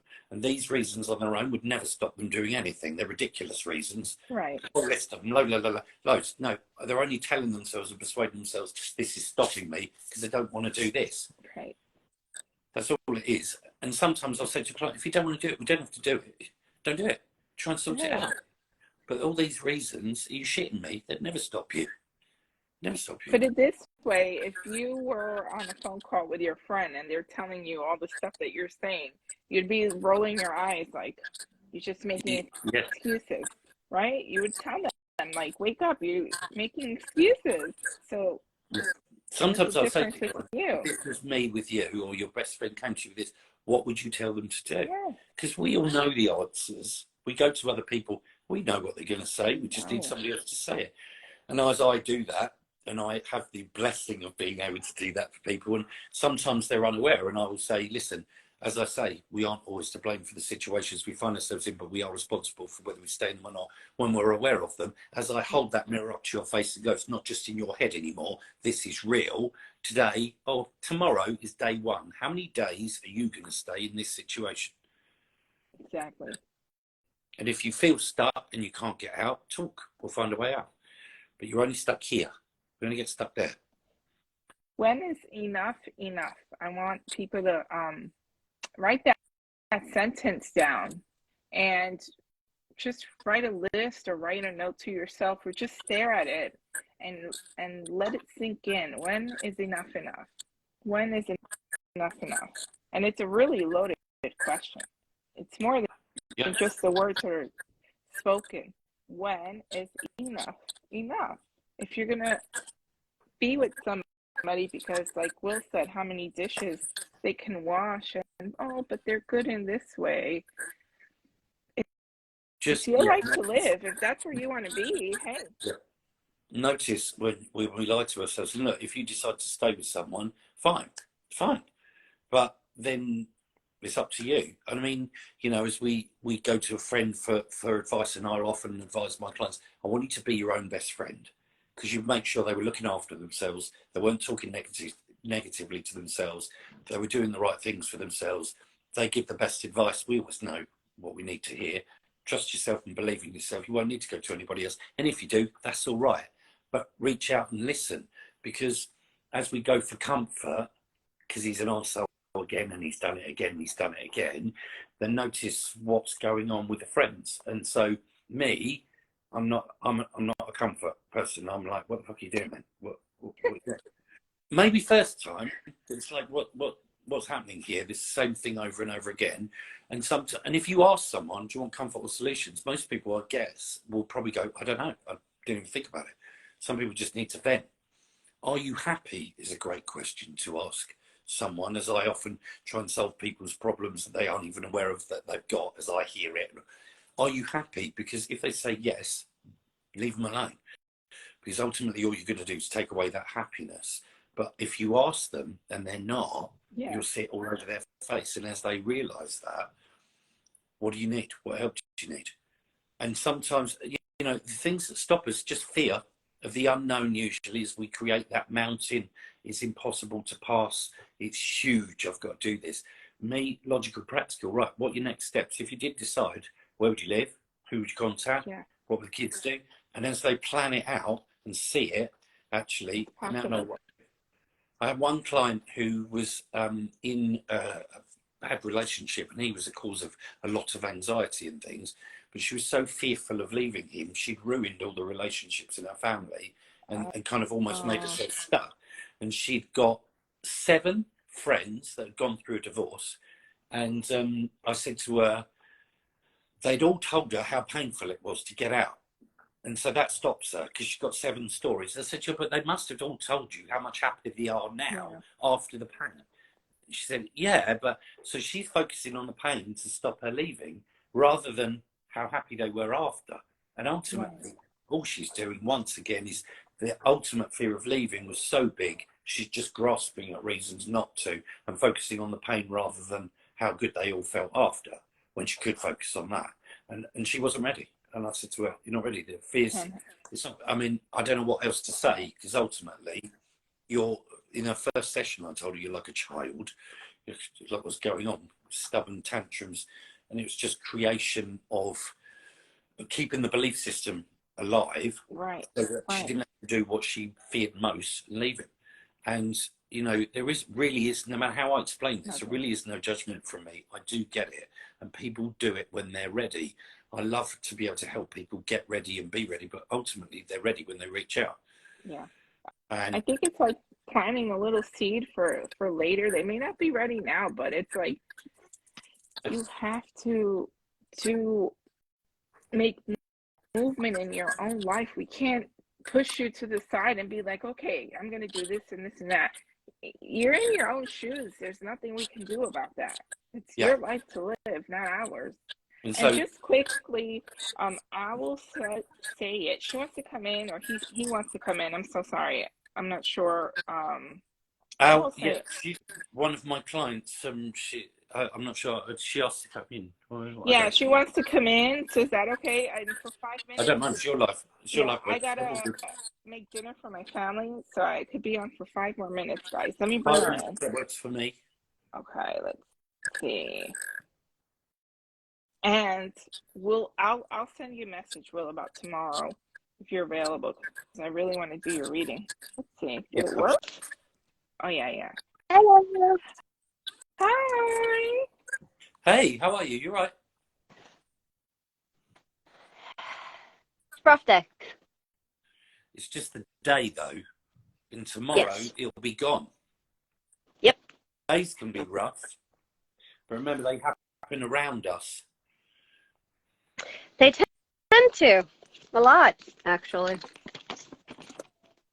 But I heard the funniest thing about when it comes to situations, and it was the equivalent of talking about when you take a shit. He says you don't take the shit and stuff it back up your ass, do you?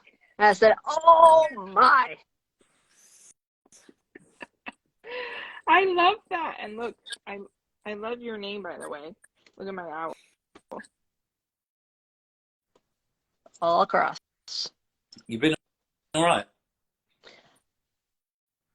Trying to still sort out my situation with the family. So without going into it in this lovely lady's life, because we really haven't got time, if you use the tools I've given you, you can reframe it all, because you are more than capable of doing that. And also remember, it's situational issues, not always up here, that you aren't in control of, but you can remove yourself from the environment. Yes. And that's what I'm planning on doing. I'm just trying to figure out the duration, and one of the things that had been addressed is because I found my therapist online, then they may not be as, what's the word? Me? Are you talking about me? Uh-huh. Found me online? Divinely guided. What are you talking about? They may not be what? You're in good hands. Oh, I know. Will. I know. Now listen. But I also had a conversation today about mental health with my partner, and one of the things that I made an addressing statement that somebody got triggered. Yeah. No yelling. I kept my tone. I said, what is scaring you so much that you don't want to find out about your mental health, even if it helps benefit you and your children? Now listen, I don't know the full conversation, and again, Mhm. I'm respectful of Melissa's life. We're going Oh, off here on absolutely. tangent. But what I will say is, by the way, as you say to somebody, why are you scared of finding out about your mental health, even though it's going to benefit? First of all, you've assumed he's scared, unless he's told you he's scared. He ain't. Can't assume it. If you tell a guy, anybody, why you're scared, especially a man, he's going to put his back up. Finding out about your mental health, even though it's going to benefit, he doesn't know that either. You just chucked a load of your beliefs at him and expected him to take it all and go, oh yeah, you're right. But ultimately, first of all, is he scared or not? If he wasn't, he might now be. Your need for him to deal with that is your need, not his. And as we tell others, you need to, what we're really saying is, I need you to, or I need you to need to. Notice whose need it is. Does he feel the need to sort his mental health out? If you ask him, are you happy? Do you feel the need to get mentions? Yeah, but he's actually if he made doesn't feel mentions. mentioned, he would be doing it. Do you feel you need help with your mental health? Ask him. If he says no, leave him alone. Because the more you push and go, you need help, it's your need, not his. And what are you really doing? So notice, if he's not getting help, he's not getting help. Now you make a decision. Am I staying with that person or not? But you can't push people to come to me, or anybody else. You have to do it for their own reason. Sometimes we have to lose something to realise. Well, sometimes we don't see the value of someone sitting at our table until we see them sitting at another table. And by the way, by the time you're sitting at another table, you realise that first table wasn't for you anyway, so you're not going back. But listen, your need, perhaps. Why? Because otherwise he would be doing it. That scared? Well, think about all the people that come to me. They're ready when they're ready. So why are we having a conversation? Because it's your need for him to get it now. He's not ready. Okay. I hear you. Stop focusing on other people. You and I are working together. Focus on you, and it will all be all right. What's that? I have something for her, if that's all right. So I saw like a beautiful ethereal light in your third eye, and I can see you're open and you have gifts yourself. And Will, I keep seeing a gentleman on your right behind you. You have a really strong masculine. We'll go into that. But he's right there. I see him, and I'm sorry. What is your name? I'm so sorry. I go by Owl online, but I'm Ray. But it's interesting that you were saying about that. I have a lot of guides. I don't know who's in the room. I am all of the Claires, but my site has been gone for a very long time. It's still there because I see a light on your third eye. It's still there. It's never gone. We just closed the door, if that makes sense. But it's still there. And I'm not sure what your situation is, okay? But I did see here that's going to take time. And I wrote take time. And I feel like you've been in this for a long while. Whatever this is that's happening. I don't see you breaking free anytime soon. But instead I see you trying to work with this. Whatever your situation is, we don't have to get into it here. But I also and I'm reminded, my sister, of when you said, how do we know when enough is enough? Yes. And I want you to practice writing that down. And I see, it's funny because I see you getting stronger and working with Will. And things will get better. It's just going to take time. But it was mentioned by my one therapist that he wasn't sure if I should be working with another therapist simultaneously. And I said, well, that depends on how there's conversation and how you do things versus how he does things. Yeah. Tell him I'm alive. And I'm also, okay. That's okay. How I work is very unique. I know. If you were with me and you said you're going with somebody else, I would just say, well, what are you going to them for? But because I'm not threatened, I go, okay, great. You're going to get the best out of me anyway. But, you know, I've had clients that have gone to a doctor and the doctor's like, you're in a terrible state. She comes to me, she goes back and he's like, I cannot believe the transformation. I'm referring to this guy. I'm well aware of my ability, and I know what you and I are going to achieve together. If at any time you indicate to me or yourself that the work you're doing with this other therapist is hindering you, you'll get my professional advice of what to do with it. But again, it's entirely up to you.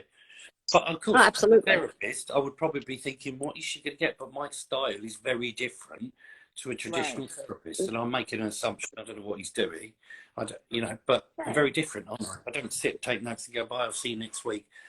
You can stay in bed if you want to. I'm like, get your ass out of bed and get out there. Yeah. Just very different. And I'm sure you're benefiting from both of our time. I will admit that there's been a couple of days that I did not write in my gratitude calendar. I got very internal with myself, but I made some interesting notes that I would like to actually share. Melissa, a trauma what he was sharing with you, though. Melissa, did you finish sharing what you'd drawn? Oh yeah, I just wanted to say that I see that she's been in a cycle, and with whatever your situation is, my current partner has been in every life with me. Yeah, I know that we have killed each other at least 10 times in those lives. I want you to also know, no matter in what life you're in, it could be this lifetime or the next lifetime, you are going to break free, because I keep getting not healthy, not healthy, not healthy. And I feel like you keep repeating the cycle, whether in this life or the next.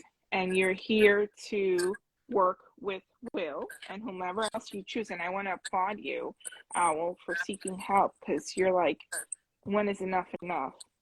I got a little smarmy today. It's going to take a strong person to help you look in that mirror. And like Will was saying earlier, yelling at somebody like, when are you gonna wake up? When are you? It's interesting that you say that, because in the car I said, I'm doing my healing work. Your baby mom is doing the work. Why don't you hop on the bandwagon or see how long it takes till we get sick of it? Waiting for you. It's not about that person. This is about your journey. It's not. Even though they're sharing it with you. Yeah, I mean, when we move forward with our journey, I'm not going up here and going forwards, but people that were in our lives here on this vibration, we bring people in because they make us feel comfortable. They're right, even though we might not be happy. As we move forward in our journey, these people do one of three things. They either leave our life because they cross a boundary, we chuck them out, or they drift away because we don't connect. They come with us, or they go, you haven't changed, and try and pull us back. You're trying to bring someone with you that doesn't, A, feel the need to, and B, doesn't have the capability to, perhaps.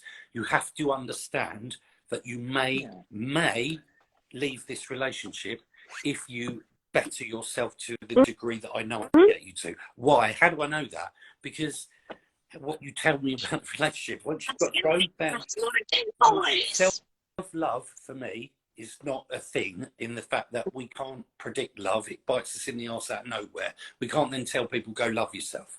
Comes out of nowhere. What is it really? Self appreciation and self-acceptance, self-respect with some good boundaries and sticking to them. That's self-love, okay, that kind of thing, and then all the other good stuff with it. And so as you build up and realize what your boundaries are and what you will and won't accept, and what your expectations in a relationship are, and they are way above what they currently are and what you're currently getting, he's either going to be able to give that to you, and as you say, this is what I need, give him a chance. Is he going to be able to do it or not? Maybe he will, maybe he won't. But ultimately, the side effects of working with me will often be relationships break up, lose friends, change job. Why? Because they're here. I want to get you here. It won't match. You won't put up with unacceptable situations anymore. And it's the situation. It's not him. It's not that he's a bad person, etc. It's the situation you're in. You're in the situation together. You're not going to leave him. We don't leave people, we leave the relationship. The relationship might not be working. Why? Because your expectations we leave the situation, not the person. Your expectations of yourself and your boundaries with yourself and the boundaries and expectations of others within your life go so high that a lot of people won't want to or feel the need to go with you. And you're either then going to accept them lower, you won't. Or something there. But listen, don't force it. Work on yourself.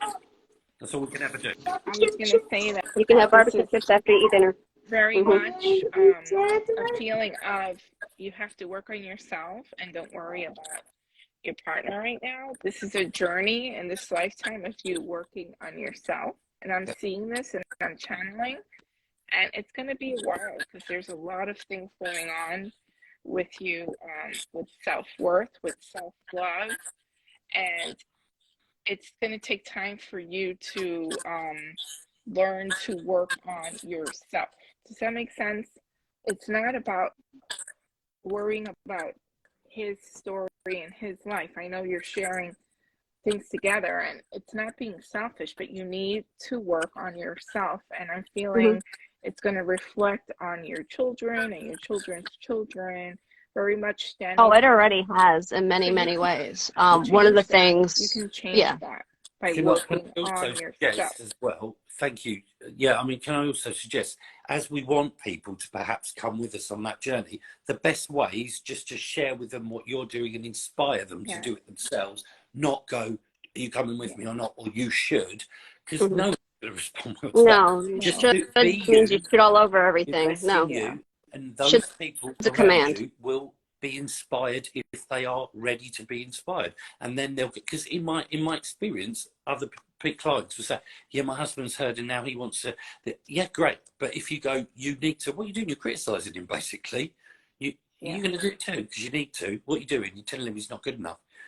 It's basically what you're doing. And as your standards raise, as your expectations raise, and then you go, well, now I need this from you, then maybe you can give it, maybe you won't, but it's a conversation. It's not a constant, are you going to do this or not? Because what you're really doing is saying, you're not good enough, come on. But you can't force someone into it. You'll end up doing it for you, and that will get thrown back at you in every goddamn argument. No. No, I was actually, so it's interesting that you were mentioning some of those things because one of the things that I realized actually a few days ago is I like photography a lot. And I appreciate it because it's a form of art. I actually had an art teacher that taught me that anything that can be seen as a form of art, even if you don't understand it, you should still appreciate it because you are an artist. And a true artist appreciates art. I never got into photography because I thought it was my mom's thing. And anytime I would ever show a picture, my mom would critique it to the point that I wouldn't want to do anything with photos. So, listen. 37, I figured that out. As you should, because you're an artist, should. Expectation of hers that you can either pick up or not. Me, my traditional therapist, no. But as a therapist, I should. Now, fuck off. I'll be myself, thanks. Authentic me. So whether you believe that tutor or not, irrelevant. Is that you or not? No. Do you want it to be? No. Forget it then. As she says should, ignore it. Okay? So I made myself an Instagram account just for my photography. But listen, we all learn lessons throughout our entire life. We have to open the doorway to allow us. As Melissa and I were saying, when the student is ready, the teacher will appear. When you're ready to learn, the lessons will come at you.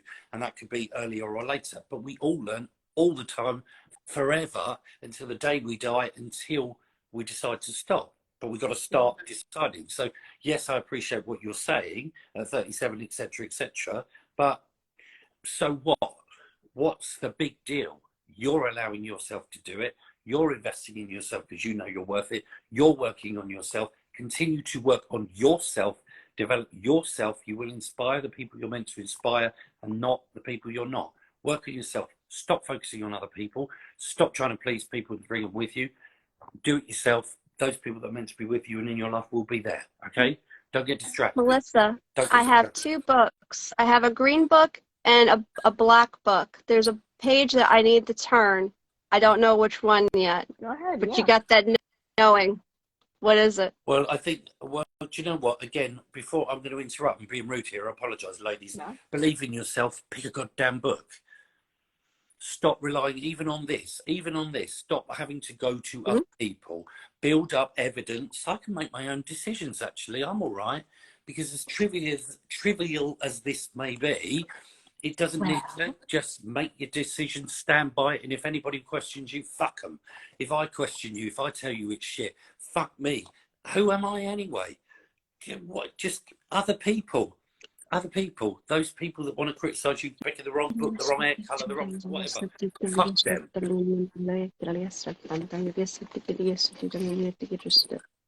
I wholeheartedly agree. And if I may say one thing before I leave, oh, I love that. Of course you can. You don't need to ask for permission. You're the queen and it's your life.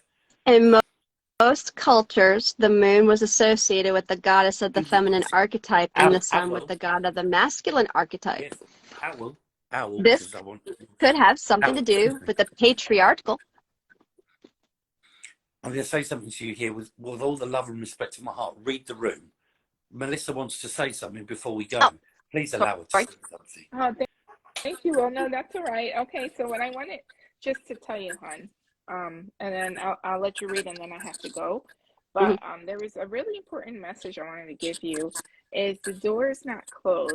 It's just cracked a little bit, and it's going to take some time. Be patient with yourself for you to heal yourself, because there's a feeling of just being stuck, but you can't find fulfillment in what anybody else says. They can help you to move forward, but that comes from within, the wanting to. Okay, hon? Be gentle to yourself, be kind to yourself. There's a lot of trauma here from childhood and from wanting to be enough, and it takes time. And I just feel that want you to keep working on yourself. Some days are going to be easier, and other days are going to be a little hard. But keep working on yourself. No, if you can, what the days are like, I'm here. I know. Yeah, and if you can, go to the beginning of the live, the very beginning. I'm going to post this up. Listen to the message that I was talking about earlier about how we affect people and changes when we make changes within ourselves. We take our loved ones with us. It helps them to change their life when we make changes within ourselves. I want that to stick to your heart and your head. When you make changes in your life, it makes changes with our loved ones and the people around us. That's including your partner. One of the things I started to do that Will actually suggested was when I'm feeling negativity coming towards me, to cover up my heart and then speak my truth. Yeah. That's like a shield. And what's really funny was while I was cleaning yesterday, I found a shield with a knight on a white horse. Yeah. And it just dropped while I was cleaning. And the first thing that popped through my head was Will. Yeah. Like this. It's not funny at all. No.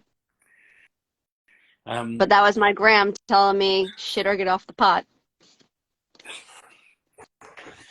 Sometimes we're so stuck in something, in a situation, that we don't know how to get out. We've got to ask for help.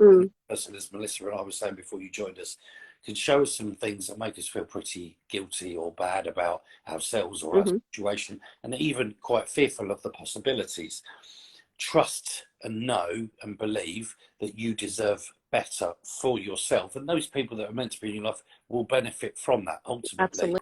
But I am showing you things, and I'm going to tell you things that are things that perhaps are not going to be comfortable. I'm going to be really, really honest with you, and I'm going to push you.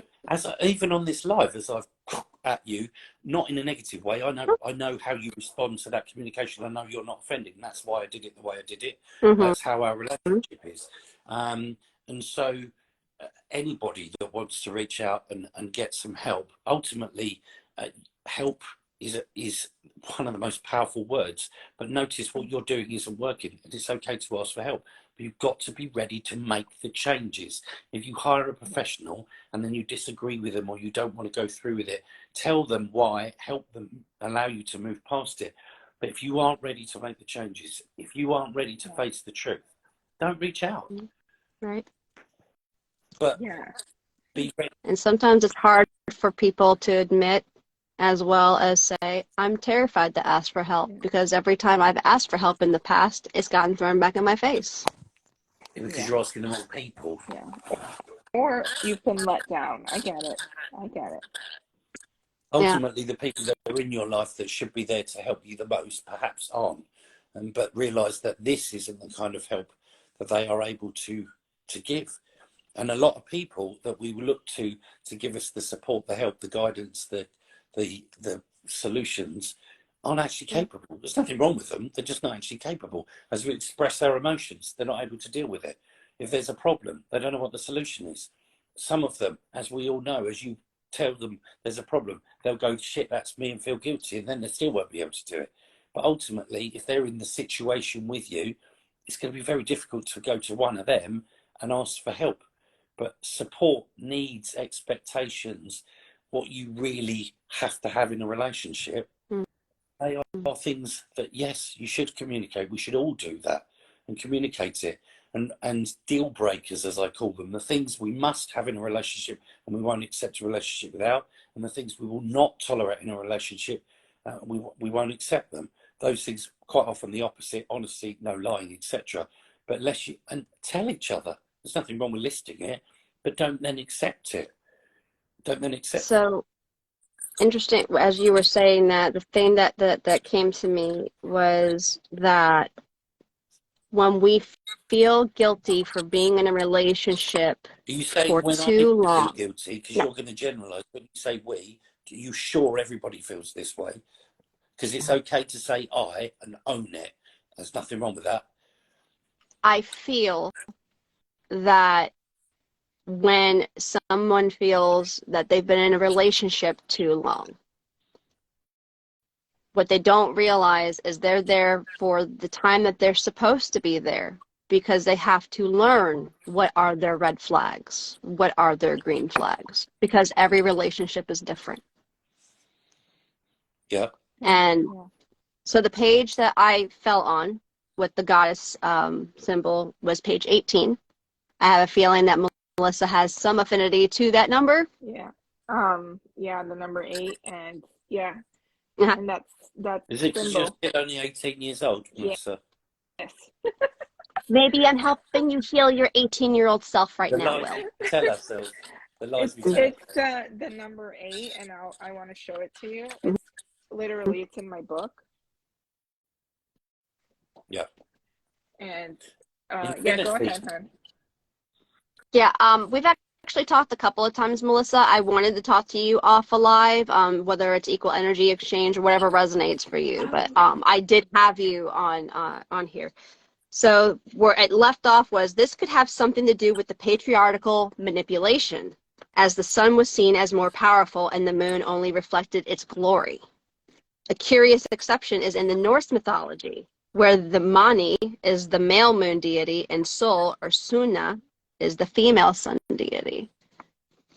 And on the other page is like the Cheshire Cat smile. Oh no, the Cheshire Cat may have some significance for you as well. I know it has it for me, especially because I actually have it on the back of my neck. But the old saying, life is too short, laugh. Yeah. And there's so much transmuting that we do when we laugh. But sometimes there are these moments where we are literally in fear of laughter. And one of the things that I've learned is that I've said the quiet things out loud many times in my life. But the amazing part is once that transmutation starts with energy, how fast it'll shift.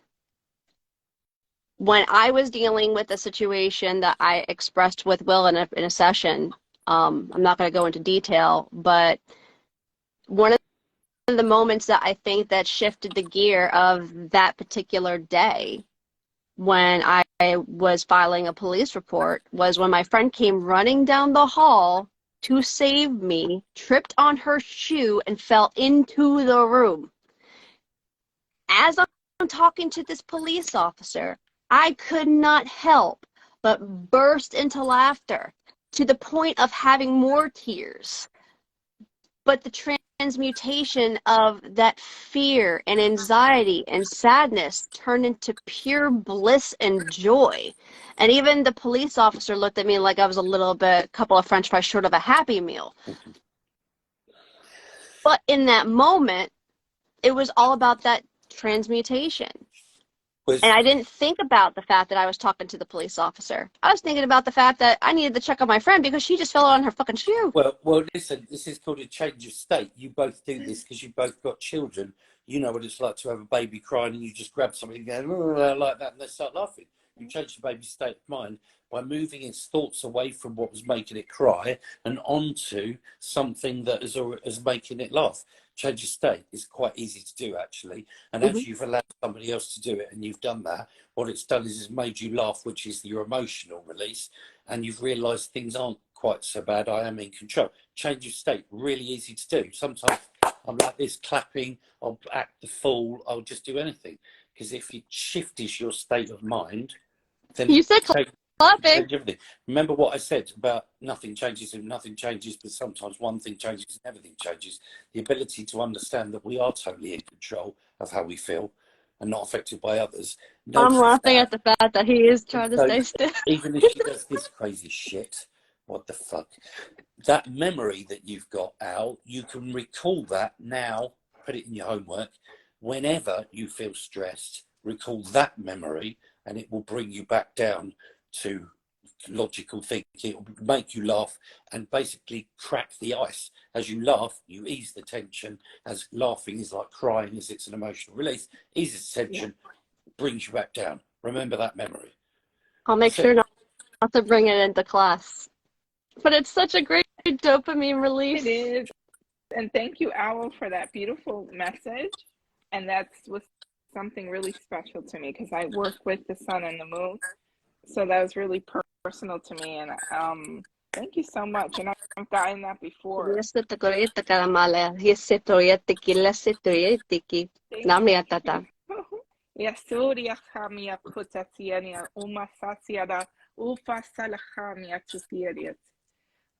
that was so beautiful. It's a soul's mission. Yeah. Right? Thank you so much. And I'm so really grateful. And I've gotten messages through different people, one or two people. And they're like, Melissa, as you transition into your true oracle self, don't forget to laugh. I keep hearing that message, Will. So that's funny that they keep saying that. You must have been in my class because today I was talking about finding the ability to be able to laugh at ourselves is a wonderful thing. And just doing it deliberately and going, have I really done that again? It just brings it back down. Yeah. Yeah. And I love laughing. I love watching funny movies, just things to uplift our spirits. So it's a beautiful reminder of, Melissa, as you go through this, don't forget to laugh. Because I was talking about this in the beginning of the live, being able to see through people's eyes, and I've cried sometimes. And it's hard seeing the people's state of mind. Yeah. I love what does that say? Alice in Wonderland. That's the Life's too short. Laugh. Yeah. On the back of my neck, I've got Latin, love conquers all. I just have skin on the back of mine, but we can put some in there if you like. That's right. Maybe I do intuitive tattoo work. The design, I don't tattoo. My hand's not stable enough. That. Hey, maybe it's fun because I keep seeing a lotus flower, so I'm gonna get that here when it's time, right here. All right, guys. I'm gonna be, yeah. It's just a little. It's so beautiful. It's a semicolon. A friend of mine overdosed on meth during the holidays. I'm so sorry. Yeah. I'm sorry to hear that. Yeah. It's a lot, but there were certain signs that I started to realize some things. And for a moment, I did feel guilty because I felt like I didn't do enough. And then after having a little bit of a conversation with Will off of a live, I realized that, no, I did exactly what I needed to do. Yeah. If she decided not to take the help, that I can't do anything about that. That's not. So, Will, thank you for that. that's not for You're you. welcome. I mean, I'm we so can. sorry, guys. We need to. If something happens to someone, we need to know we've done everything we can do. Now, that Yeah. isn't actually everything possible. It's just everything we can do. So, as I might say, well, you couldn't have done that. No, no, no. What you did, what you were able to do. Who's this for? For you, so you can grieve and move past it, and move past any guilt, perhaps, or responsibility that wasn't yours in the first place. But ultimately, you know, I could have said to you, well, if you'd done that, you might have been able to save it. But no, that's not your responsibility. You need to do what you needed to do to be able to go, I'm all right with it. You weren't quite there, and I just gave you a bit of a kick. Told me what you'd done. I'm like, what? That was amazing. What are you talking about? Because ultimately, in your mind, nothing was going to be big enough other than saving a life. It wasn't your life to save. And anybody that is ready and wants to do that, I don't know whether it was a deliberate thing or not, you were never going to stop it. You weren't going to stop it. Yeah. So we have to The thing that comes to mind was from My Fair Lady, when everyone thought that Eliza Doolittle was prim and proper, and all of a sudden she shouts, "Come on, Duba, move your blooming ass!" One of my favorite lines. Why is it your favourite line? I watched it with my grandma a lot. But it also reminds me to move my ass. And I love it when, you know, I'm surprised by someone's behaviour. It makes me laugh. It makes me see, you know, that energy that comes out, and get a bit shocked by, oh, I wasn't expecting that from you. I think it's great. I think it's great. We all bring it when we need to bring it, right? Yeah, amazing. You two are amazing. It's been nice being on this live with you. Thank you so much. I have to go, my dear friend. I have kids in my house, and I have to make dinner. Are they yours or somebody else's? No, mine and somebody else's. Help! SOS, we're sending the extra. Take care of yourselves, okay? Keep shining. We'll talk, Will. Take care out. Okay? Message me tomorrow. Yeah. Message me tomorrow. I will. If you want to add me as a collaborator, you can. Do you know how to do that? Yes, I'll do it now. Do you know how to do it? Yeah. I'm not questioning your intelligence. I wouldn't dare. If you send it to me, Melissa, I could put it on my YouTube as well. Oh, thank you. Okay, thank you. Okay, good night, everybody. Yeah. Bye, guys.